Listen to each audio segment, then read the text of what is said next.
मन्नालाल जी कह रहे हैं कि जयपाल मुंडा बाहरी ताकत था। अगर संविधान सभा में जयपाल सिंह मुंडा नहीं होता तो शायद वो सांसद नहीं होते, आज मैं भी नहीं होता।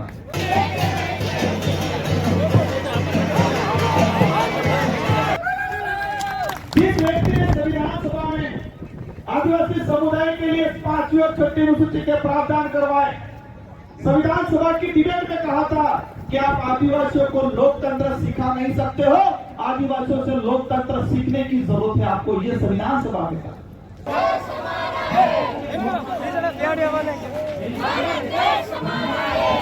क्षेत्र आरक्षण मोर्चा, अनुसूचित क्षेत्र आरक्षण मोर्चा जिंदाबाद जिंदाबाद।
उदयपुर में हमारे सभी वक्ताओं, हमारे सभी जनप्रतिनिधियों ने गन्ने में से रस निकाल देते हैं, पूरा रस निकाल दिया। और मेरे को लास्ट में बोलने का मौका मिला है।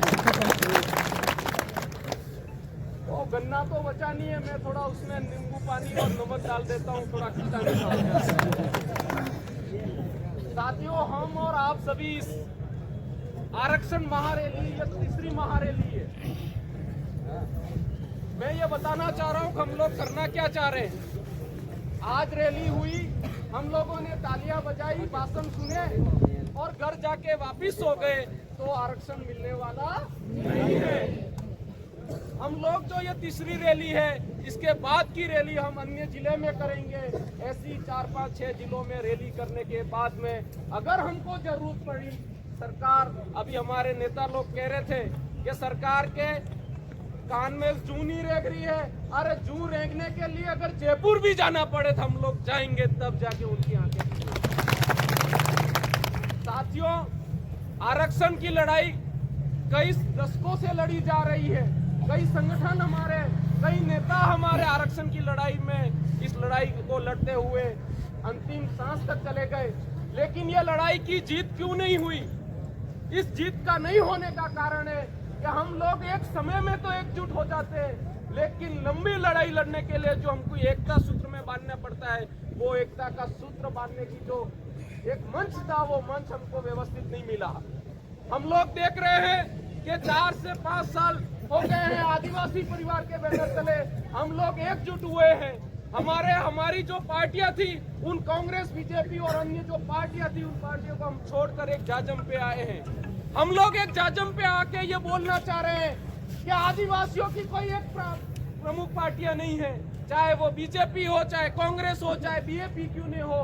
हम लोगों को पार्टी से ऊपर उठकर इस समाज के अधिकार के लड़ने के लिए जाजम पे आना पड़ेगा, सड़कों पे बैठना पड़ेगा। साथियों, हम लोग बेरोजगार हैं, युवा हैं, तो हमारे ऊपर दोहरी मार है। एक तो पढ़ने की भी मार है, शिक्षा अर्जित करने की, दूसरी मार है हमारे समाज को अच्छी राह दिखाने की। मैं तमाम बेरोजगार साथियों से कहना चाहता हूं कि हम लोगों ने जिंदा हुए हैं, जन्म लिए हैं, तो मर जाएंगे, एक न एक दिन तो मरना ही है। हम लोग अगर पढ़े लिखे हैं तो नौकरी भी लग जाएंगे, लेकिन समाज के उन बेरोजगारों को, उन समाज के उन बुजुर्गों को न्याय दिलाने के लिए, हमारे समाज को न्याय दिलाने के लिए कुछ ऐसा काम कर जाए कि जीवन भर हमारा नाम हो जाए, मरने के बाद भी नाम हमारा गूंजे, ऐसा काम हम लोगों को करना है। समाज यहाँ बैठे हैं, हमारे वक्ताओं ने बोला कि आरक्षण हमारी लड़ाई प्रमुख है, लेकिन हम लोग जो देख रहे हैं उससे पहले की जो लड़ाई थी, उस लड़ाई में बिखराव पैदा हुआ मंच के माध्यम से। उस लड़ाई में बिखराव पैदा हुआ, जैसे ही चुनाव आए, कोई कांग्रेस में चला गया, कोई बीजेपी में चला गया, कोई बीएपी में चला गया, कोई आम आदमी में चला गया, कौन सी फलानी डिग्री सब में चला गया, और हम लोग बढ़ गए। मैं कुछ दिन पहले की एक बात बताना चाह रहा था कि हमारी पार्टी के ऊपर, हमारे समाज के ऊपर, हमारे जैन समाज के एक प्रमुख मुनि है, उन मुनि ने कहा कि इस इलाके में आप पार्टी आ रही है, बाप पार्टी आ रही है, आदिवासियों को हिंदू बना रही है, हिंदू नहीं बना रही है। और हमारे सामने वाले आदिवासी लोग बैठे हैं, वो तालियां बजा रहे नहीं बजा रहे, सुना आप लोगों ने। तो हम लोगों को ये सोचना है कि एक जैन मुनि जिनका काम है जैन समाज को आगे बढ़ाना, जैन समाज को आगे का अच्छा राह बनाना, लेकिन वो जैन मुनि उसका काम छोड़कर आदिवासियों को हिंदू बनाने को तुला है, कि ये बता रहा है कि भारत में अगर रहना है तो आदिवासियों को हिंदू बनाना पड़ेगा, हिंदुओं को एक होना पड़ेगा। लेकिन उसके पर्दे की पीछे की बात हमको समझनी पड़ेगी कि जो जैन मुनि हमको हिंदू बना रहा है, लेकिन वो खुद हिंदुओं से भागकर एक जैन धर्म कोड अलग बना दिया और हमको कह रहे कि तुम हिंदू बनो। हमें ये भी समझना है कि हम लोग अभी मन्नालाल जी रावत को गालियां दे रहे थे। हम लोगों को ये समझना है कि मन्नालाल जी रावत आज हमारे समाज के खिलाफ है, लेकिन कहीं न कहीं वो भी आदिवासी है, नहीं है? वो सांसद बनने से पहले आरटीओ थे। आरटीओ का काम है गाड़ियां चेक करना। अभी वो दूसरी गाड़ी में बैठ गए, बीजेपी वाली गाड़ी में, लेकिन आगे देखेंगे कि नदी के ऊपर पानी जा रहा है तो वो गाड़ी बीएपी की तरफ भी मुड़ सकती है, उनकी गाड़ी। आरटीओ कभी भी बदल सकते हैं। वो बीजेपी वालों को भी कहना चाह रहे हैं कि तुम लोग जिसके भरोसे हमारे आदिवासी समाज का विरोध करने का काम छोड़ा है कि मन्ना लाल जी आदिवासियों के खिलाफ जितना बोलना है बोलो, और मन्ना लाल जी इधर ऐसा हो गया है, वो हो गया है, वो पार्टी आ रही है, राजकुमार जी ऐसा बोल रहे हैं, कांति भाई ऐसा बोल रहे हैं। एक आदिवासी परिवार को, आदिवासी समाज को गड्ढे में धकेलने का जो ठेका ले रखा है, मैं बीजेपी वालों को कहना चाहूंगा, ये मन्ना लाल जी कभी भी पलट जाए, लेकिन तुमको हम बीजेपी को छोड़ने वाले नहीं हैं। साथ ही जो दूसरे समाज के लोग हमारे समाज को कौन सा धर्म है, हिंदू में रहना है या न रहना है, ये उनको उनके ऊपर छोड़ना ना चाहिए। हम आदिवासी ये तय करेंगे कि हम हिंदू हैं या हिंदू नहीं है। दूसरे समाज को हमारे ऊपर बोलने की कोई जरूरत नहीं है। मन्ना लाल जी बोलते हैं तो कोई दिक्कत नहीं, और दूसरा कोई बोलेगा उसको सहन हम नहीं करेंगे। साथ ही इस मंच से उदयपुर कलेक्ट्रेट से हम ये बोलना चाह रहे हैं, माननीय सम्माननीय मुनि पुलक सागर जी को, कि आपको अगर हिंदुओं की इतनी चिंता है तो आज से ये तय कर लीजिए, जैन धर्म को विड्रॉल कर दो और सब जैन धर्म वाले हिंदू धर्म लगाओ, जैन धर्म को खत्म कर दो।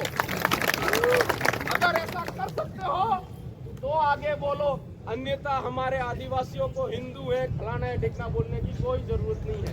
हम आदिवासी हिंदू है या नहीं है हमारा समाज तय करेगा।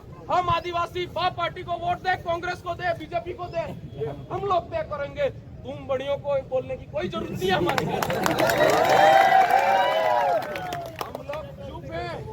हम लोग चुप हैं। इसका मतलब ये नहीं है कि हम लोग बेवकूफ हैं। हमारे बाप दादे भोले थे लेकिन पागल नहीं थे। उन लोगों की भोलाई का तुम लोगों ने फायदा लिया है, लेकिन आज का युवा भोला नहीं है, जागरूक है और डट कर मुकाबला करेगा, समाज के लिए लड़ेगा। हम लोग अभी फिल्म देख रहे थे कि पुष्पा राज झुकेगा नहीं, ये आदिवासियों के अलग ब्रांड है, ये कभी झुकने वाले नहीं है। मुगलों को दौड़ा दौड़ा के मारा है हमारे पुरखों ने, अंग्रेजों को भी दौड़ा दौड़ा के मारा है, तो ये काले अंग्रेज कौन सी बाप की औलाद है?